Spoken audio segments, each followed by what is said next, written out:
San Diego Motorcycle and Hot Rod Show 2014. This is in Pacific Beach. It's Charger Steve's Wild Rides and Classic Car Showdown. This blue and white Big Bear bike is the one that won Best Bike for the show. Naturally, there are, besides a lot of hot bikes, there are a lot of hot babes there as well.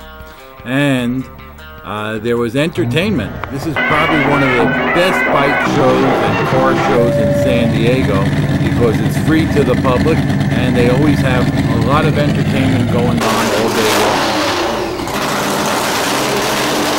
And talk about cars. Wow, there are a lot of variety of cars there, as you can see here.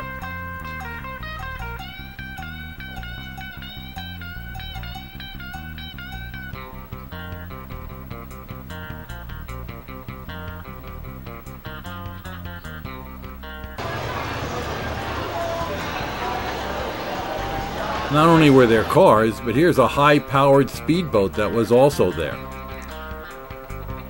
If you enjoy custom motorcycles and classic choppers, be sure to get a subscription to our site, San Diego Custom Motorcycles.info today. Hey, thanks for watching.